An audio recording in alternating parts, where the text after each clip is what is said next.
bukan karisteng untuk kalian. Nah lama. Damai sejahteraku untuk kalian, Islamku untuk kalian. Masya Allah, Yesus, Yesus. Begitu indahnya ucapanmu. Tapi kenapa nggak pernah mengucapkan kata Kristen ya?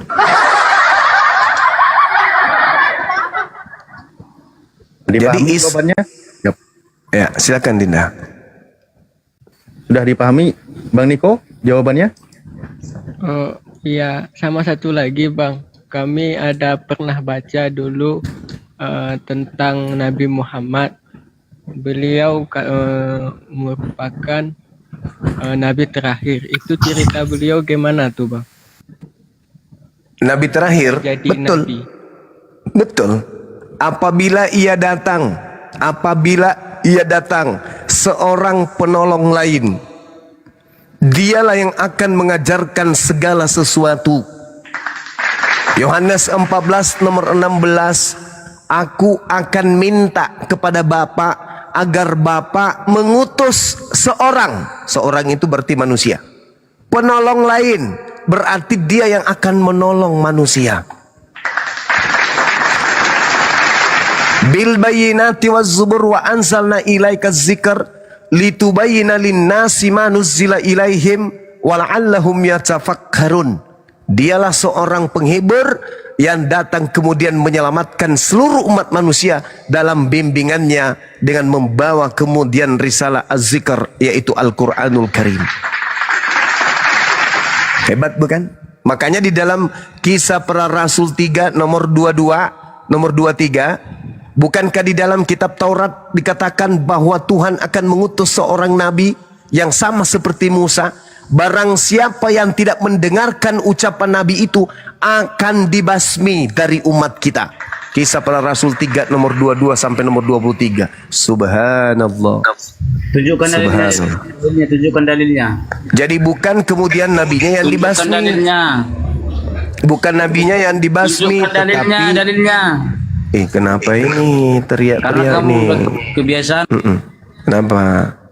Baca aja, kan gurumu sudah nunjukkan, capek-capek aku tunjukkan Kisah Para Rasul 3 nomor 22 sampai nomor 23. Tinggal Anda baca. Mana sih saudara? Anda yang punya kitab, Anda pula yang minta kemudian ditunjukkan. Saya sudah memberikan data. Kisah Para Rasul 3 nomor 22 sampai 23. Bukankah telah dikatakan Nabi Musa, Tuhan akan membangkitkan bagimu seorang nabi dari antara saudara-saudaramu sama seperti aku. Dengarkanlah dia dalam segala sesuatu yang akan dikatakannya kepadamu. Dan akan terjadi bahwa semua orang yang tidak mendengarkan nabi itu akan dibasmi dari umat kita. Tuh, di dalam kitab kalian tuh. Ini bukan firman Tuhan, bukan firman Tuhan. Tetapi ini adalah catatan-catatan wartawan yang melakukan penyelidikan. Sebagai hasil penyelidikan, ada kebenaran di dalamnya, tapi kebenarannya tidak sampai kepada level firman Tuhan. Itu dalil. Kami mempercayai ini adalah kabar yang dituliskan oleh Lukas, asisten Paulus, yang dihasilkan dari hasil penyelidikannya dia. Walaupun ini bukan firman Tuhan, hasil penyelidikan, tapi ada unsur kebenarannya. Kenapa? Karena ada nabi yang sama seperti Musa, yang kemudian membawa hukum-hukum di atas muka bumi ini. Siapa yang tidak mendengarkan hukum-hukum itu, bahkan cenderung melawan hukum itu, akan dibasmi. Itu kawan, makanya dikata innal ladzina kafaru min ahlil kitabi wal musyrikin fi nari jahannam khalidina fiha abada. Tuh bukti pembasmiannya. Dibasmi semuanya, dibakar dengan api neraka. Sama seperti di dalam Matius 7:22-23. Orang yang tidak melakukan kehendak Allah akan diusir masuk ke dalam api neraka. Dan Yesus sendiri mengatakan, aku tidak mengenal kalian. Kalian semua adalah pembuat kejahatan. Kenapa? Karena tidak melakukan kehendak Allah. Di dalam Kejadian 17 nomor 14, barang siapa yang tidak menyunat nonotnya, maka dia harus dilenyapkan dari sebangsanya karena dia telah membatalkan hukum kekalku. Artinya, orang-orang yang tidak bersunat kayak kalian itu semuanya akan dibasmi dalam api neraka. Yesaya 66 nomor 15, nomor 16, nomor 17. Aku Tuhan akan datang untuk membakar habis semua orang yang makan babi dan makan tikus sekaligus. Siapa itu? Kristen. Kalian akan dibasmi. Sudahlah, bertobatlah kawan. Jadi Kisah Para Rasul 3:22-23 itu akan datang seorang nabi yang sama seperti Musa. Siapa yang tidak mendengarkan nabi tersebut akan dibasmi. Saya kira demikian. Kita akhiri.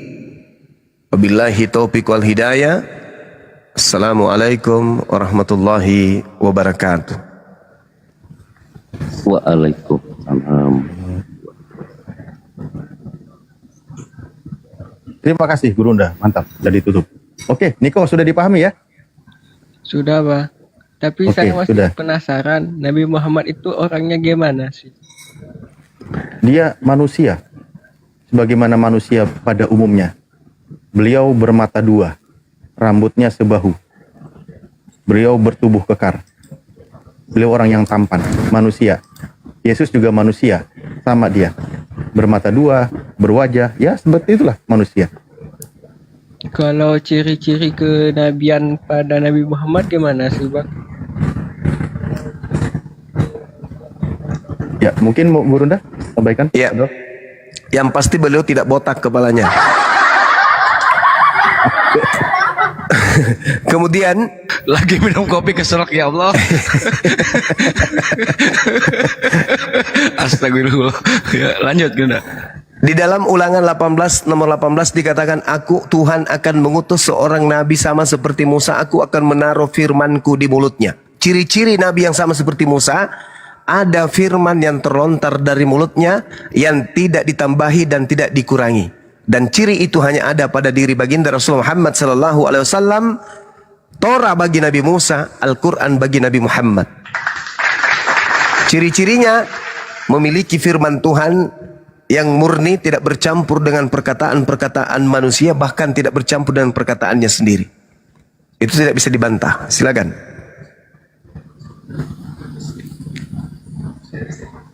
Oke, jelas Bang Niko? Jelas bang. Mantap. Dari sekte mana saudara Niko ini?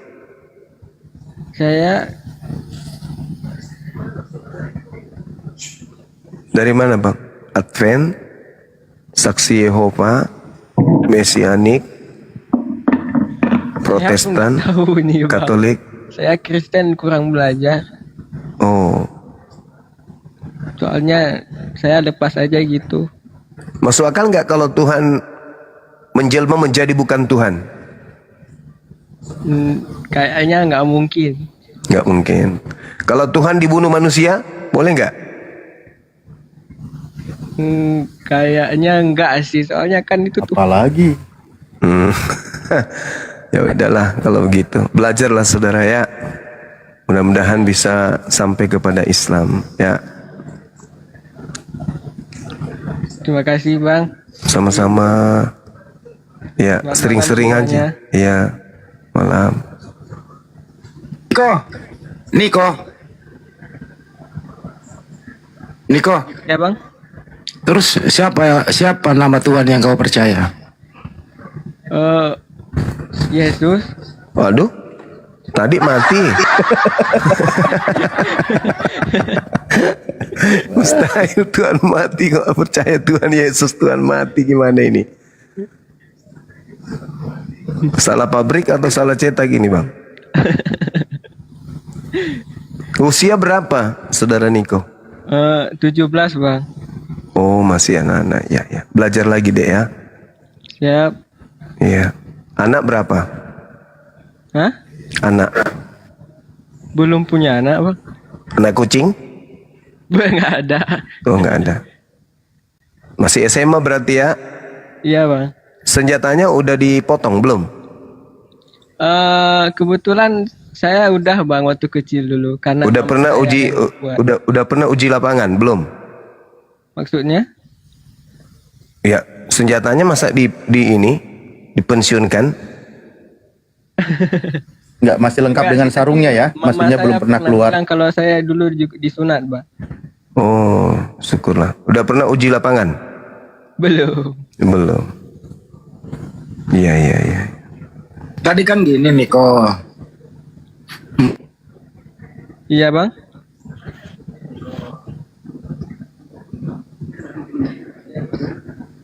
Hah? Mohon maaf. Bisa nggak Tuhan berhenti? Tidak bisa lah. Nggak bisa. Bisa. Waktu dia menjadi Yesus, menurut Anda itu Yesus itu Tuhan atau bukan? Tuhan. Mati. Yuk, Tapi kan bangkit lagi. alamak. Tetap aja. Di Tuhan sini itu- macetnya Bang Andi. Tadi katanya Tuhan nggak Coba. bisa mati. Lanjut Mas Bang Di. Coba waktu Yesus menjadi bayi, apakah dia Tuhan? Tuhan. Mati minyak. Buset dah. Kan jadi bayi bang, nggak bisa ngapa-ngapa dia. Masa Tuhan kayak gitu? Tapi sering dibilang untuk melemahkan dirinya jadi manusia. Lalu yang jadi Tuhan saat itu siapa? Yesus juga harusnya kan. Lucu. Robek kepala robek. Otak jadi meleleh dibuat. Memang doktrin dogma ini membuat kita semakin cerdas kan ya? Tuh. Saya pun juga bingung ini karena soal perjanjian lama sama perjanjian baru. Untuk apa ada perjanjian lama kalau udah ada perjanjian baru gitu? Iya. Betul. Tapi saya kagum juga sama Nabi Muhammad. Beliau saya baca orangnya nggak pernah marah. Bahkan waktu perang aja kalau nggak salah nggak pernah bunuh orang. Iya, Allah. betul. Allahumma salli ala Sayyidina Muhammad wa ala ali Sayyidina. Oh, Niko, Iya bang. waktu Yesus di bumi dia manusia atau Tuhan? Manusia bang. Kan ada tubuhnya. Manusia Bang Andi. Dia. Apakah manusianya Yesus bertuhan? Kayaknya iya. Ateis. Kirain ateis. Saya baca Yesus tuh pernah sujud itu dulu. Matius 26. Nggak salah. Semuanya, Pak. Ya. Pintar. Masuk akal enggak kalau Al-Quran mengatakan bahwa Tuhan itu satu? Gimana bang? Masuk akal enggak kalau di dalam Al-Quran mengatakan kalau Tuhan itu satu? Aduh gimana ya? Masuk akal sih. Nah, kalau Tuhan dua bisa enggak? Masuk akal enggak? Kayaknya enggak sih. Ya, karena nanti Tuhan sama kuasa nanti iya, pendapat rebutan. bisa kelahi. Rebutan tahta, betul? Iya bang. Kalau dikatakan bahwa Tuhan itu tempat bergantungnya segala sesuatu, masuk akal nggak? Masuk akal bang. Ada nggak Tuhan itu tergantung daripada lain? Bukan Tuhan dong. Mantap sekali. Masuk akal nggak kalau Tuhan itu tidak beranak dan tidak diperanakkan? Masuk akal bang. Bisa nggak Tuhan itu beranak? Kalau itu kayaknya enggak lah. Enggak ya, Masya Allah. Masuk akal nggak kalau tidak ada yang setara dengan Tuhan? Enggak mungkin lah ada yang setara soalnya yang cipta kok. Allahu Akbar. Inilah yang ada di dalam kaidah iman umat Islam. Qul huwallahu ahad.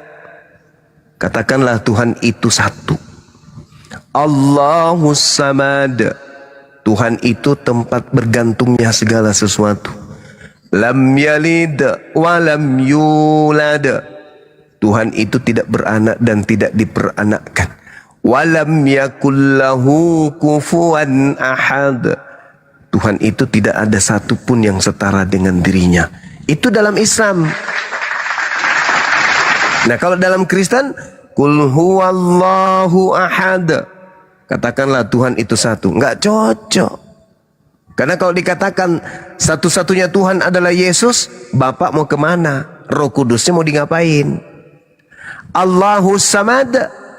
Tuhan adalah tempat meminta segala sesuatu. Sementara Yesus yang malah meminta kepada Bapa. Lam yalid wa lam yulad. Tuhan tidak beranak dan tidak diperanakkan. Tidak mungkin bagi Kristen. Sebab Yesus itu adalah anak manusia, diperanakkan. Walam yakul lahu kufuwan ahad. Tak ada satupun yang setara dengannya. Kalau ini didudukkan pada Yesus, tidak mungkin. Karena manusia yang lain pun setara dengan Yesus. Jadi gugur semuanya. Apa yang saudara Niko, adik Niko akui tadi, itu kemudian bertentangan habis dengan keyakinan Anda sekarang, yaitu Kristen. Makanya orang-orang berakal dari Kristen itu yang belajar perbandingan agama, rata-rata sudah tinggalkan agamanya. Karena menurut mereka ini nggak masuk akal. Agama yang tidak masuk akal sudah pasti bukan dari Tuhan. Karena Tuhan itu maha mengetahui akal manusia. Sampai saking taunya akal yang ada pada diri manusia, maka Tuhan menurunkan kemudian aturan yang berkesinambungan, selaras, serasi, satu paket dengan akal. Kalau ada agama yang tidak masuk akal, berarti agama itu bukan dari yang maha mengetahui. Karena terjadi kontradiksi. Tidak mungkin Tuhan tidak maha mengetahui. Kok kontradiksi dengan akal? Nggak mungkin. Sedangkan Tuhan mengutus kita untuk menjadi khalifah pemimpin di atas muka bumi ini. Maka senjata untuk melumpuhkan bumi ini itu adalah akal. Maka akal tidak boleh bertentangan dengan agama. Harus selaras. Jadi kalau ada agama yang bertentangan dengan akal, maka itu bukan pasti dari Tuhan. Itu adalah agama buatan manusia. Nah, agama Anda mengatakan Tuhan Anda itu mati dibunuh makhluk penciptaannya sendiri. Masuk akal enggak? Enggak masuk akal. Gitu dari saudara adik Adinda Niko. Tapi saya kembalikan kepada adik ini, silakan belajar. Kalau di agama kami itu tidak ada paksaan. Karena hanya orang-orang yang belajarlah yang bisa sampai ke Islam. Hanya orang yang menggunakan akal lah yang bisa sampai ke Islam. Kalau ada orang egois, ego, sombong terhadap belajar, sombong terhadap ilmu, ya tidak bisa masuk Islam. Karena Islam itu sejak pertama diturunkan aja disuruh membaca. Artinya disuruh berakal. Iqra, bacalah. Baca dengan hatimu, pendengaranmu, Tuhan juga maha kuasa, Bang. matamu, lisanmu, perasaanmu, pikiranmu. Itu dibaca. Baca semuanya. Misalnya saya melihat gambar kucing. Pikiran saya bekerja. Maka saya membaca, oh ini pasti kucing. Maka lisan saya mengatakan kucing pasti ini. Tapi kalau tidak membaca, perasaan yang nggak dipakai, akalnya nggak dipakai, buta, maka dia bisa saja mengatakan ini adalah kutu atau ini adalah laba-laba. Kenapa? Karena dia tidak ikra. Nah, untuk melumpuhkan alam semesta ini, manusia harus ikra. Untuk menjadi anak SD harus ikra. Menjadi SMP ikra. Menjadi SMA ikra. Menjadi sarjana ikra. Menjadi profesor ikra. Menciptakan ini ikra. Membuat itu ikra. Ya, berencana tentang sesuatu program ikra. Semua lini dalam kehidupan manusia karena ikra. Orang bisa menerbangkan pesawat terbang ikra. Orang bisa membuat mobil ikra. Membuat kemudian helikopter ikra. Membuat kemudian komputer, internet, TikTok ikra. Semua ikra. Maka Al-Quran ketika datang, Iqra, bacalah.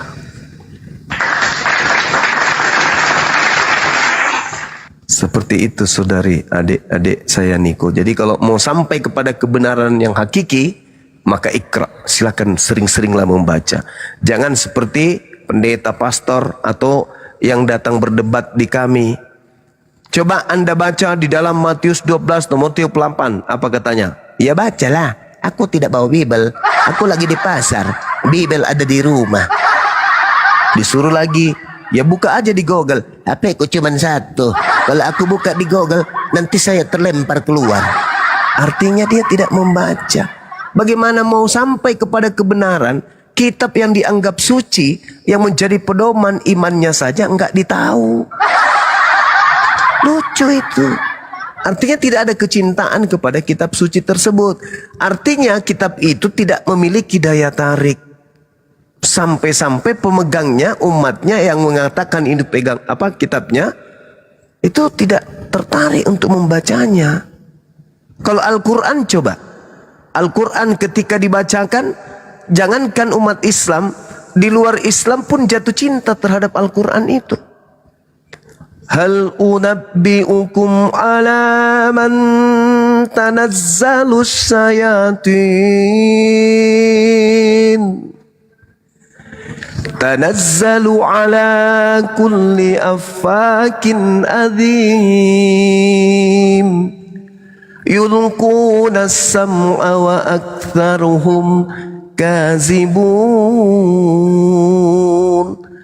Wasyu'ara'u yattabi'uhumul gawun. Alam tara annahum fi kulli wadin yahimun. Wa antum yaquluna ma la yaf'alun. Jadi ada daya tarik dari kitab itu. Kenapa? Karena itu adalah untaian kalimat-kalimat langit dari yang maha suci. Maka ketika kita mendengarkan alunan kalimatnya, hati jadi indah, hati berbunga-bunga, hati kemudian menjadi penuh, hati menjadi kenyang rasanya. Kenapa? Karena kita mendengarkan kalimat dari pencipta kita. Ada daya tarik sendiri. Maka mendengarkannya adalah pahala kebaikan, membacakannya juga mendatangkan pahala kebaikan. Sebaliknya, orang yang mengkitabkan sebuah buku yang bukan firman Tuhan, ogah untuk belajar terhadap kitab tersebut. Kenapa?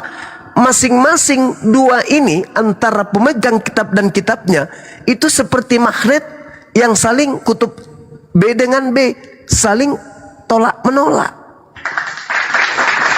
Yang kitabnya tidak ada daya tarik, yang kemudian yang punya kitab tidak merasa tertarik.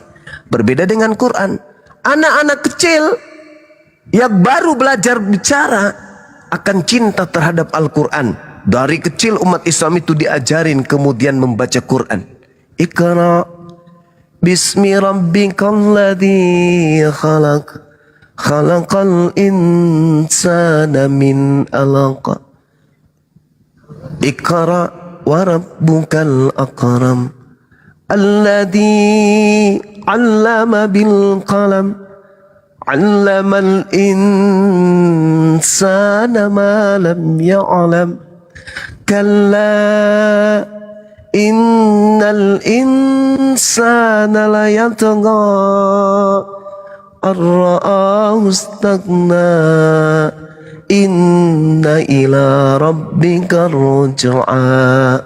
Besok hari anak minta lagi, mama ngaji dong ma. Coba kalau kita Bible, sudah sampai kitab Amsal, Yeskiel, wah udahlah, hancurlah. Nah itulah bukti bahwa akal kita ini akan tersetting kemudian oleh pencipta yang maha tahu untuk cinta kepada kitab suci. Jadi kalau ada agama yang tidak cinta kepada kitabnya, nah itu tanda-tanda Dan kalau ada orang mengatakan cinta kepada kitabnya dan mengatakan kitabnya adalah firman Tuhan, mengatakan kitabnya adalah perkataan Tuhannya, tapi dia tidak tahu menahu tentang kitabnya, tidak mau berpikir untuk menghafalnya, atau tidak bisa menghafalkannya, itu tanda-tanda bahwa itu bukan firman Tuhan. Sebuah agama yang tidak berlandaskan kepada firman Tuhan, agama itu bermasalah. Siapa yang menganut agama bermasalah, maka akan berakhir dengan penyesalan. Tapi apalah guna penyesalan ketika dia sudah ada di dalam api neraka yang menyala-nyala. Percuma. Untuk itu, Adinda Niko, adik ini masih muda, usianya masih panjang, masih banyak karya yang harus kau torehkan dalam hidupmu. Belajar, gunakan akal sehat, tinggalkan ego, tinggalkan dogma, tinggalkan doktrin, katakan yang benar itu benar, salah itu salah, apapun yang terjadi. Itulah manusia yang sebenarnya. Demikian dari saya, wabillahi taufik wal hidayah. Assalamualaikum warahmatullahi wabarakatuh. Waalaikumsalam warahmatullahi wabarakatuh. Ya, Bang Niko, semoga malam ini Anda mendapatkan pencerahan. Tentu sudah dicerahkan dari tadi ya. Gunakan akalmu, gunakan akal sehatmu untuk berpikir, mencerna, memahami apa yang dipaparkan oleh guru kami. Boleh tanya satu lagi? Silakan. Kalau Yesus itu ada nggak di Al-Quran? Kalau di Al-Quran Yesusnya cuman dikatakan wa idza khusiran nasu kanu lahum a'da wa kanu bi ibadatihim kafirin. Adinda Alif, kalau saya salah baca ayat tolong ditegur. Jadi di situ dikatakan oleh Allah, nanti di hari kemudian apa yang mereka orang-orang kafir sembah akan menjadi musuh bagi mereka, dan pemujaan-pemujaan yang mereka lakukan terhadap yang mereka sembah akan ditolak oleh yang mereka sembah. Dengan kata lain, kalian menyembah Yesus, menurut Al-Quran Yesus akan menolak pujaan-pujaan kalian. Kalian kemudian mempertuhankan Yesus, menurut Al-Quran Yesus akan menolak penyembahan yang kalian lakukan. Itu kata Quran. Dan ternyata terbukti. Matius 7 nomor 22 nomor 23.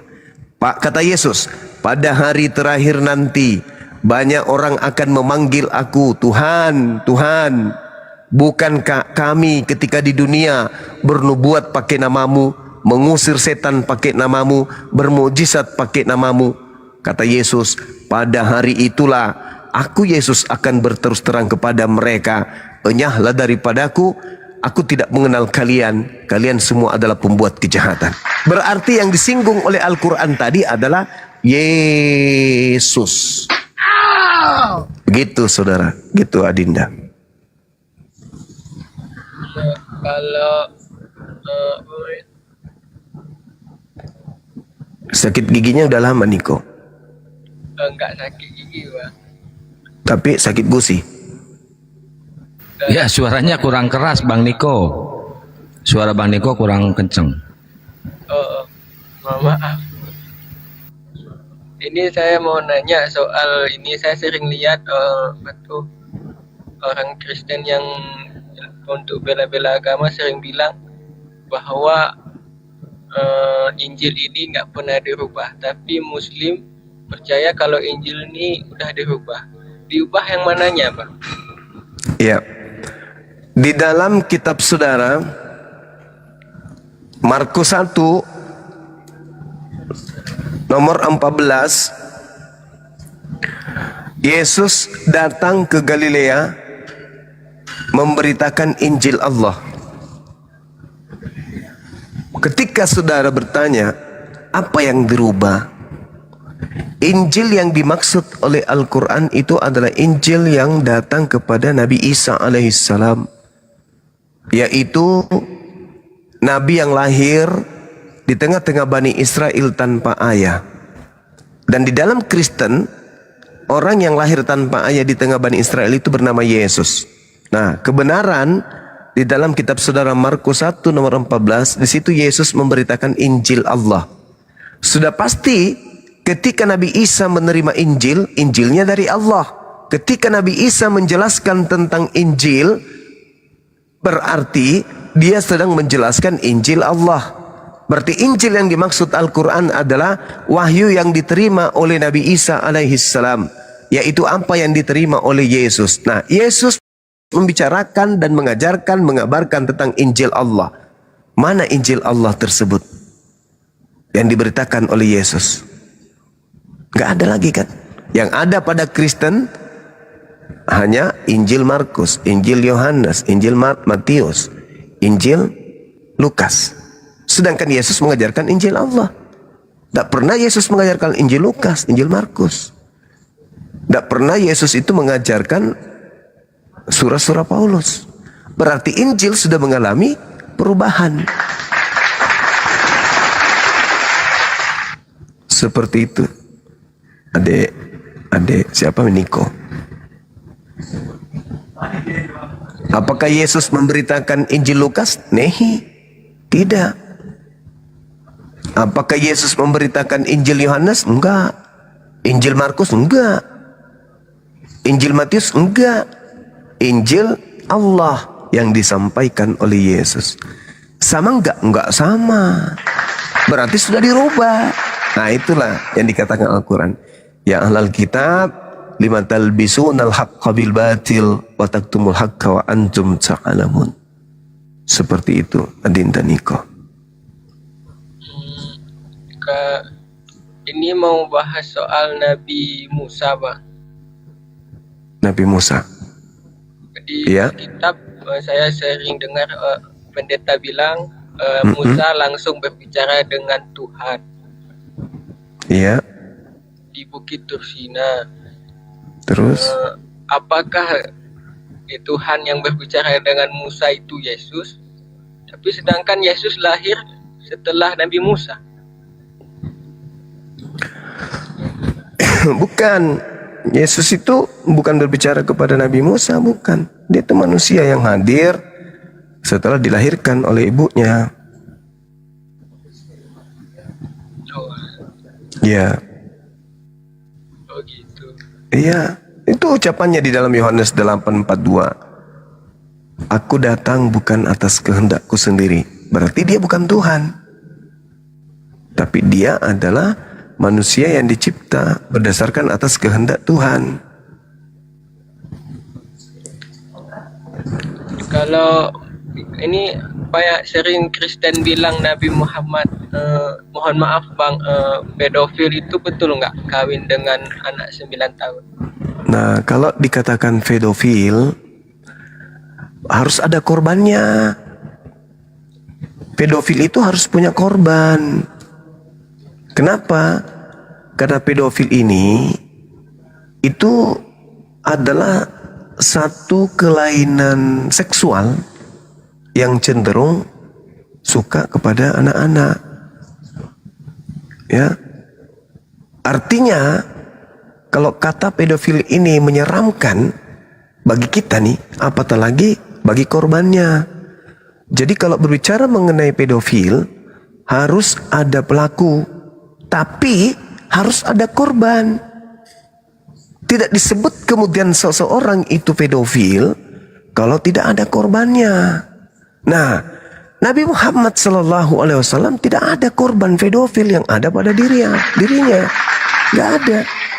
Kalau seorang korban pedofil itu akan trauma, ketakutan, dan dia harus butuh pembimbing, harus ada konseling. Harus ada mentor yang mengembalikan kejiwaannya yang sudah dirusak oleh pelaku pedofil tadi. Harus ada kemudian jadi korban. Nah, cari mana korban pedofilnya. Itu satu. Kedua, pelaku pedofil itu tidak akan mungkin korbannya cuma satu, enggak. Itu akan banyak korbannya. Nah, cari siapa korban-korban dari pedofil yang Rasulullah lakukan kalau memang beliau seperti itu.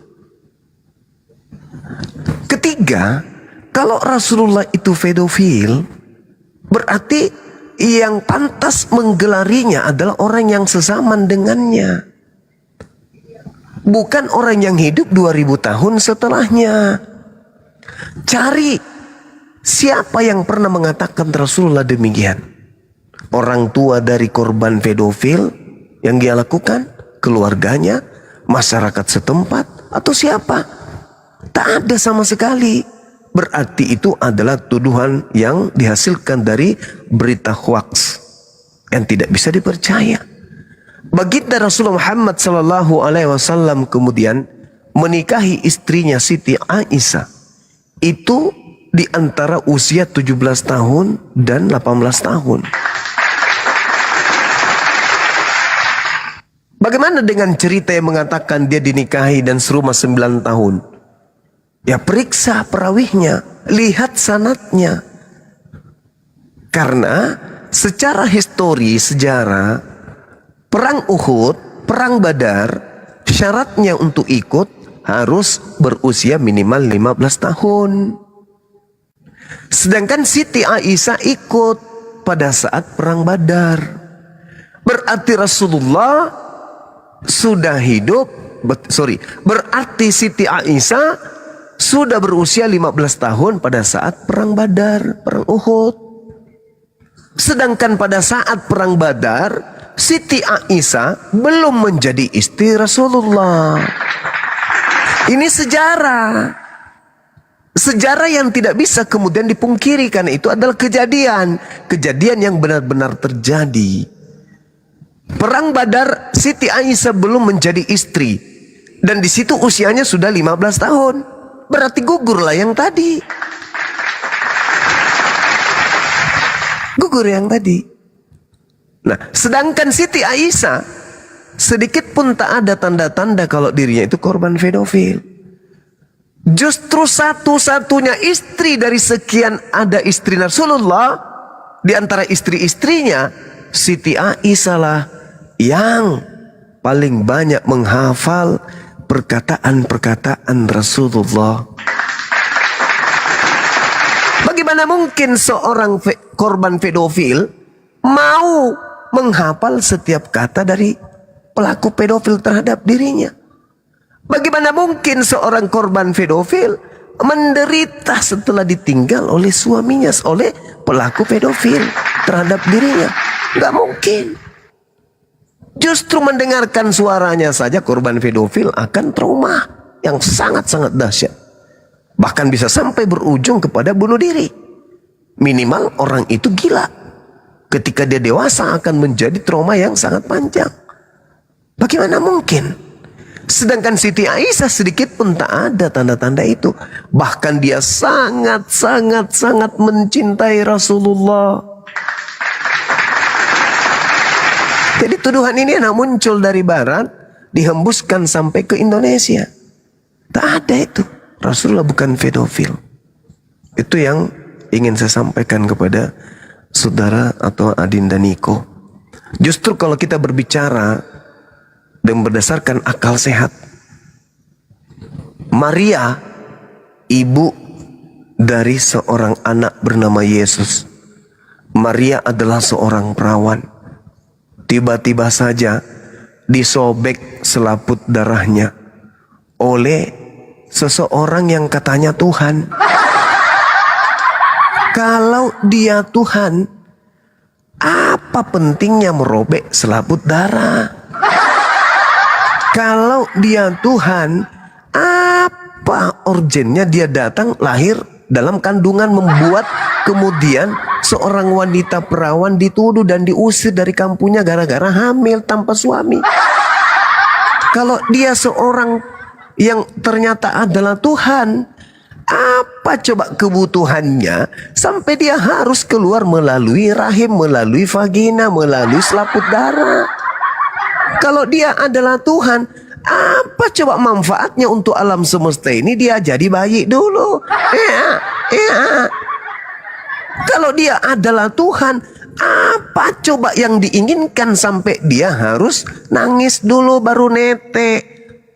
Dia harus disuapin dulu, dicebokin dulu, baru bisa tumbuh menjadi anak-anak. Kalau memang dia harus Tuhan dan mengikuti pewayangan-pewayangan, ajaran-ajaran, dongeng-dongeng terdahulu, maka dia cukup turun dari langit, bicara di tengah langit.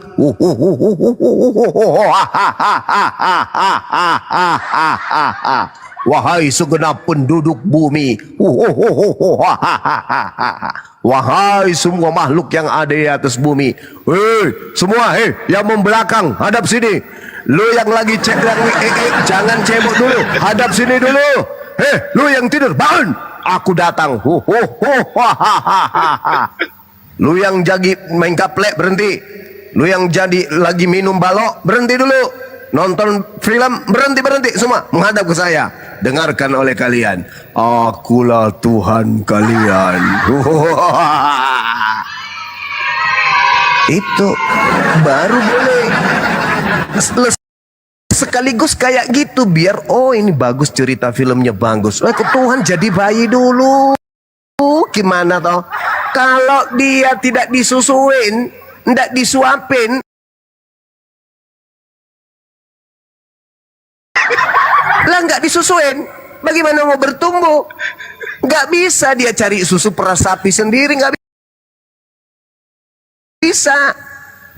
Dia bayi berjalan kemana-mana nggak bisa, cebok sendiri aja nggak mampu.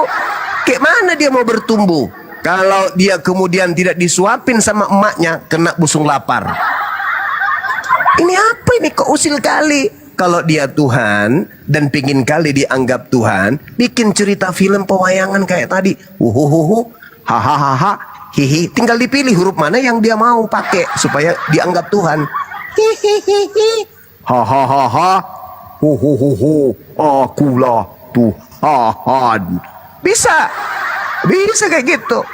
Baru dianggap Tuhan. Ini enggak. Dia harus pecahkan perawan dulu, membuat seorang perempuan hamil dulu. Ujung-ujungnya apa yang terjadi? Kedurhakaan. Kenapa berujung kepada kedurhakaan? Seorang wanita perawan, tidak pernah digauli, tidak pernah dinikahi, tiba-tiba mengandung 9 bulan, perut buncit, pusarnya keluar, belum lagi dia ngidam. Ya kalau ngidamnya itu jambu mente nggak apa-apa. Lah kalau dia ngidam kentut ayam jantan gimana toh? Maka nggak tersiksa wanita tersebut. Wanita ini akan tersiksa, sangat tersiksa mencari kentut ayam jantan, dan ayam jantannya harus ayam jantan yang apa? Berbulu warna orange. Sudah gitu kentutnya yang hari Jumat nggak boleh bercampur dengan kentut yang lain. Gimana dong? Siksa orang tuanya nih. Belum habis sampai di situ, keluar dia jadi bayi. Pada saat itu belum ada bubur sumsum, belum ada sun yang dijual. Susu apa, bubur apa tuh yang ada sekarang di Indomaret? Belum ada. Nah kalau bayinya ini minta buburnya itu terbuat dari apa? Sagu. Susah dia. Dia harus ke Papua cari sagu, dia harus ke Ambon cari sagu, dia harus ke Palopo di Luwu cari sagu. Di sana mana ada sagu? Gak bisa dia. Nah itulah usilnya konsep seperti itu. Sudah begitu beranjak dewasa dia. Diajak sekolah, diajak dewasa, dia jadi dewasa. Sudah dewasa, mau tahu apa? Dia harus disembah oleh siapa? Oleh yang mengandungnya. Jadi ibunya ketika berdoa, wahai anakku yang adalah Tuhanku, kasihanilah ibumu yang adalah juga hambamu ciptaanmu. Aku adalah ibumu yang sekaligus adalah hambamu, yang adalah ciptaanmu, memohon kepadamu wahai anakku yang adalah Tuhanku. Apanya yang kayak gini? Apa enggak gepeng kepala mikirkan yang kayak gitu-gitu? Ya gepeng lah. Bocor halus lah kepala ini untuk terima yang kayak gitu. Mengandung, selaput dirobek, ku besarkan, segala sesuatu ku persembahkan untuk dia jadi besar. Begitu dia besar, dia pula yang aku tuhankan. Alamak.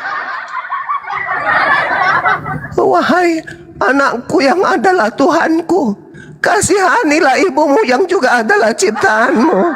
Alamak. Nanti ketika di surga, si anak manggil apa kepada ibunya? Wahai ibuku yang adalah ciptaanku sendiri. Apa kabarmu hari ini, Ibu?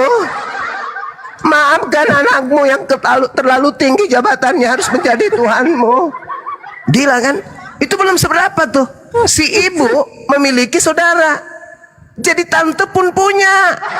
Sepupu juga punya. Wahai saudara-saudaraku dan sepupu-sepupuku, perkenalkan teman-teman, ini sepupu-sepupu Tuhan.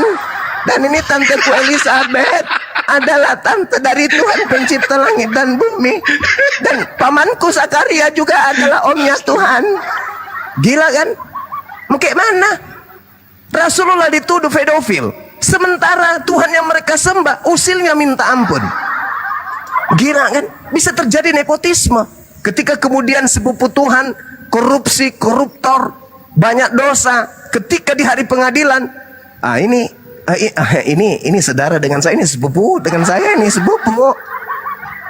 Malaikat bilang, Tuhan, ya paman, ini namanya Zakaria.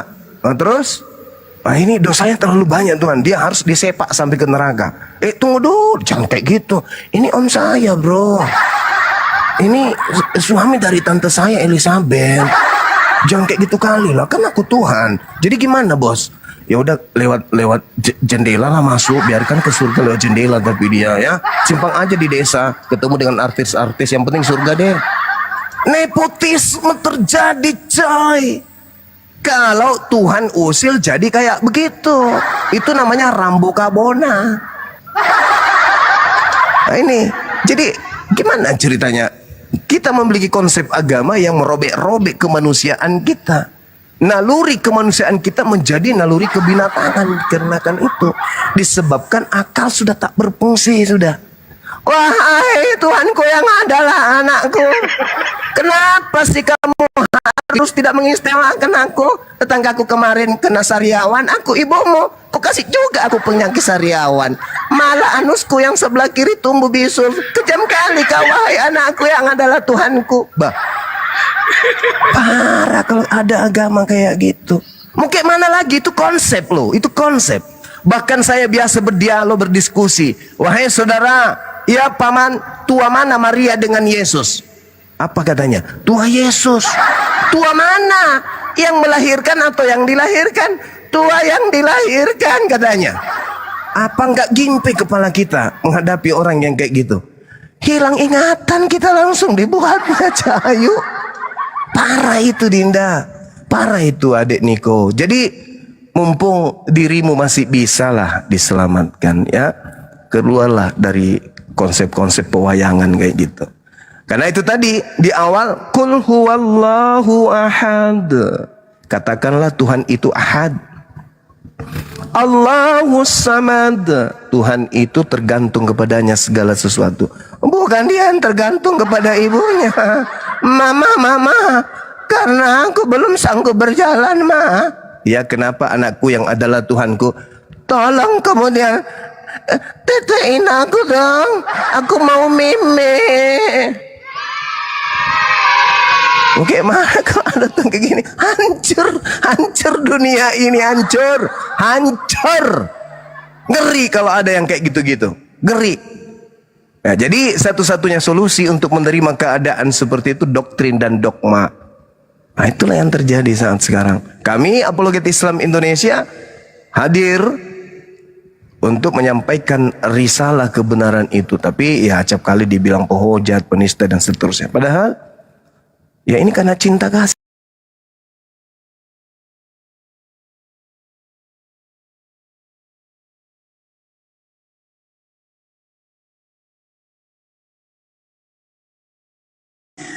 Kami diperintahkan untuk memberitakan rahmat cinta kasih kepada alam semesta ini. Kalau tidak, ngapain coba? Harusnya saya tidur, ya kan? Indonesia merdeka, Indonesia menang 1-0 kan? Harusnya saya tidur, merayakan kemenangan bersama dengan anak-anak saya. Tapi karena saya ingat kalian, kasihan saudara-saudara saya ini, kalau mereka harus mati meninggalkan dunia dalam keadaan menyembah kepada sembahan yang usil kepada seorang manusia wanita. Jadi saya terpanggil, ngantuk-ngantuknya saya ini tidak digaji, ya Tapi tetap aja kemudian semangat untuk memberikan edukasi kepada teman-teman. Saya nggak digaji kawan.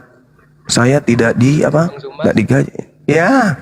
Saya Udahan. Gimana dek? kalau muslim sholat itu, Keterusan ini nanti nih. Ya gimana? kalau muslim ibadah itu mereka baca apa sih? Nah, kalau Islam itu beribadah, semua gerakan dalam hidupnya, semua perbuatan dalam hidupnya itu ibadah. Mereka berjalan, ibadah. Mereka duduk, ibadah. Seperti yang saya lakukan sekarang ini adalah ibadah. Menyampaikan kemudian pesan-pesan yang baik itu ibadah. Nah, kecuali ada ibadah-ibadah khusus seperti sholat. Ada bacaan-bacaan sholat. Allahu Akbar, wahai engkau Tuhan yang maha besar. Alhamdulillahi Rabbil Alamin.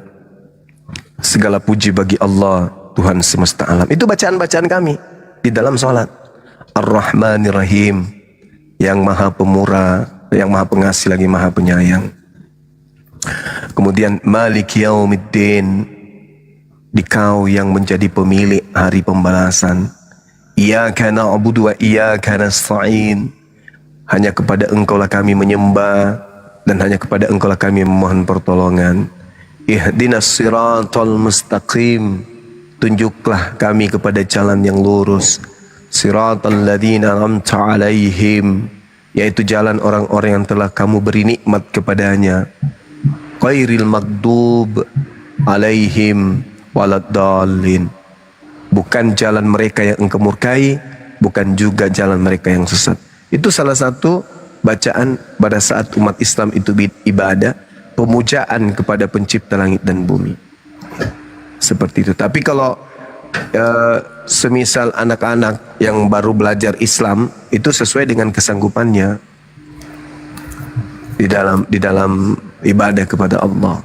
Seperti itu, Adinda Niko. Kalau muslim yang di Arab itu bang, yang mutar-mutar Ka'bah itu untuk apa? Itu tawaf, itu ibadah. Itu ibadah. Jadi itu prosesi ibadah itu. Jadi mereka melakukan tawaf sebagaimana yang dilakukan nabi-nabi terdahulu, umat-umat terdahulu ketika mereka ibadah. Sebagian daripada prosesi ibadah itu ada diantaranya adalah mengelilingi mesbah. Itu.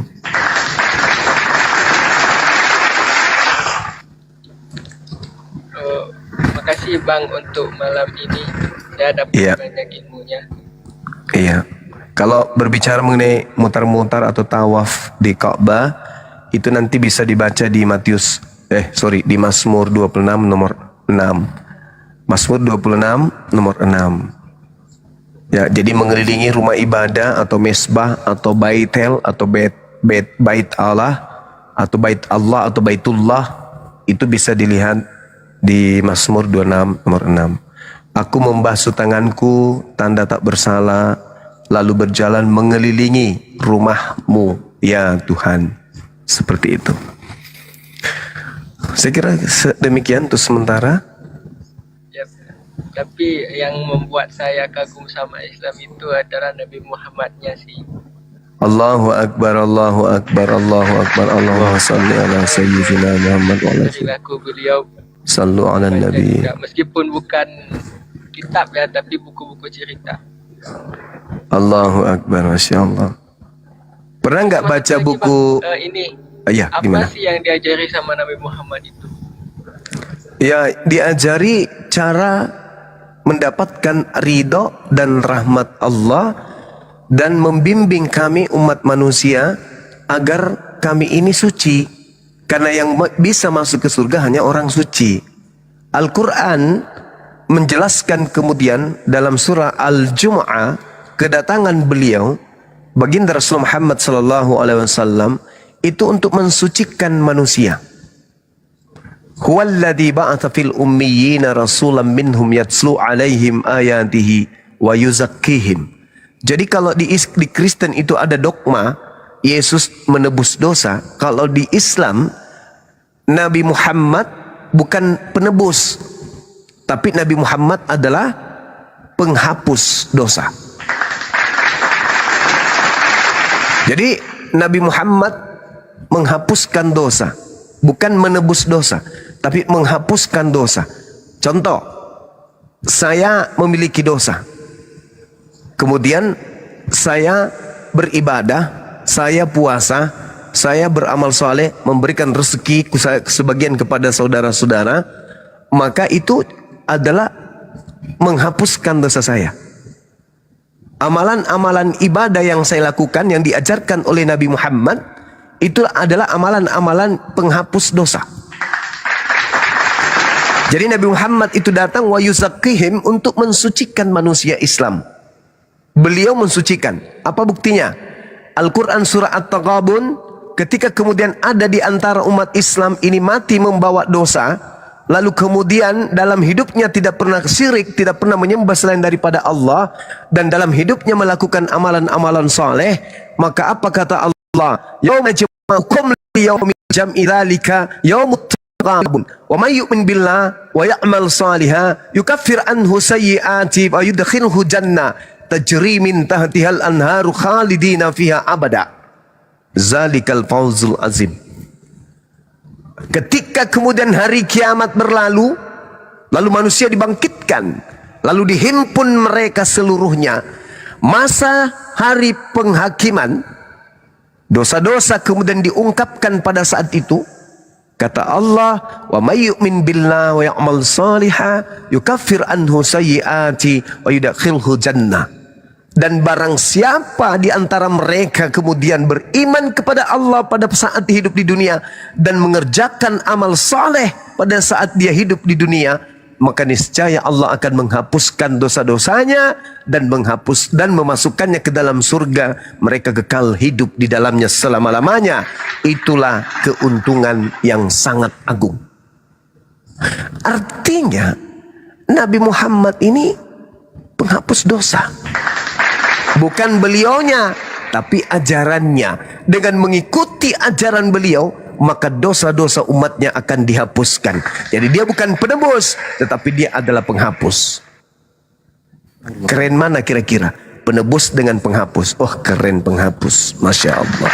Makanya dikatakan dalam Al-Quran, Qul in kuntum tuhibbunallah fattabi'uni yuhibbukumullah wa yaghfir lakum dzunubakum wallahu ghafurur rahim. Wahai manusia, jika engkau ingin dicintai pencipta langit dan bumi yang maha kaya, maha pengasih, maha penyayang, ingin dosa-dosamu dihapuskan, maka ikutlah kepada baginda Rasulullah Muhammad sallallahu alaihi wasallam, maka dosamu seluruhnya akan dihapuskan dan engkau akan dicintai oleh sang pemilik alam semesta ini.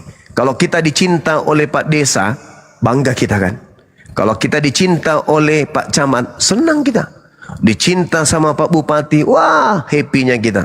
Dicinta sama gubernur, Masya Allahnya kita. Dicinta sama presiden, bangga sekali kita.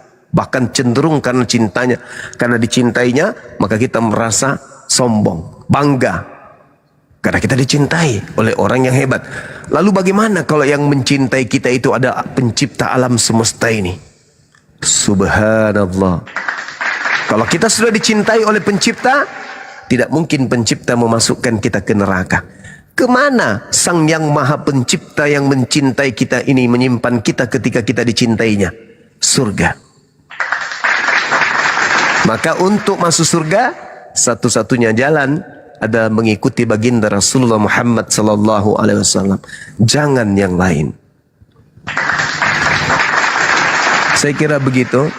Wabillahi taufiq wal hidayah. Silakan. Cakaruk Dui Indonesia. Ya. Terima kasih Bang atas ilmunya. Iya, sama-sama Dinda Niko. Tetap belajar, jangan menjauh dari keadaanmu yang mau belajar. Jangan dunia ini memalingkan duniamu untuk belajar. Izinkan dirimu untuk mengetahui kebenaran itu. Lepaskan kegiatan-kegiatan yang tak berguna.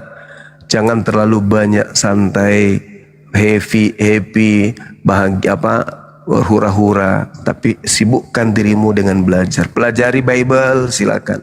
Pelajari Quran, silakan. Biarkan kemudian kebenaran itu datang menyapa. Suatu hari nanti ketika hatimu sudah bersih, disinari oleh cahaya Allah, maka engkau akan mencari kemudian Islam. Karena hidayah itu adalah hak prerogatif setiap manusia ciptaan Allah. Saya kira begitu Adik Niko. Maafkan kalau saya banyak bercanda.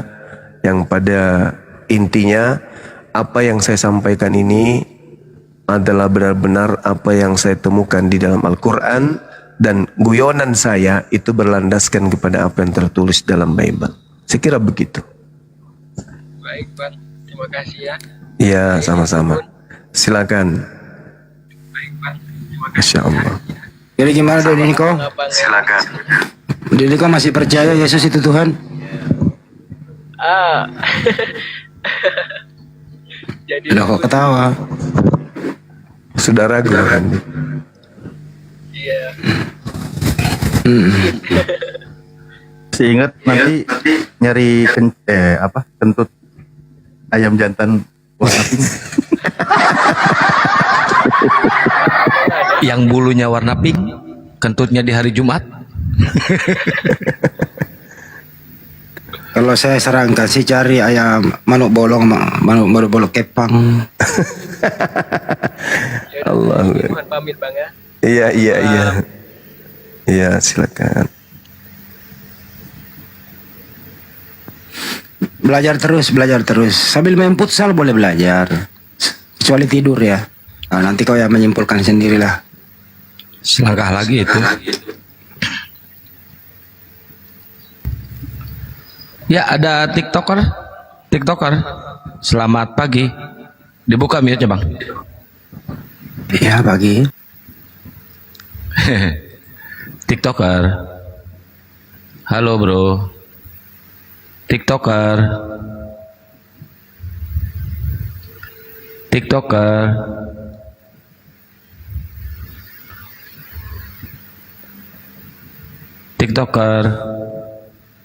Nah, tuh mana teh minta naik atuh ari cicing mah geus dihanap. Buah edan. Dasar buah edan sabelaguk berkokok sia. Hei. Kalau Banjuma misalnya mengingatkan anak-anak, ponakan, ayo sholat. Yang menghapus dosa ini Bang Juma atau isi perintahnya? Isi perintah. Itu yang dimaksud.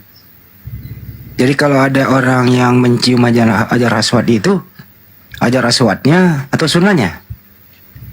Sunnahnya. Pintar sekali nomor namanya Bang Juma ya. Belajar di mana deh? Habis makan kapurung, Bang. Makan coto pinter ya. Makan coto. Betul. Ya, itu berapa lama mikirnya itu narasi ngidam kentut ayam. Jadi bukan nabinya, bukan orangnya, tapi perintahnya. Perintah itu bersumber dari mana sih? Dari dia sendiri atau menerima wahyu? Menerima wahyu lah. Dari muridku ini belajar di mana ini? Aduh, nggak sia-sia gue sekolahin lu. Berbanyak makan coto, sering-sering kumur-kumur buat coto di siang hari bulan puasa.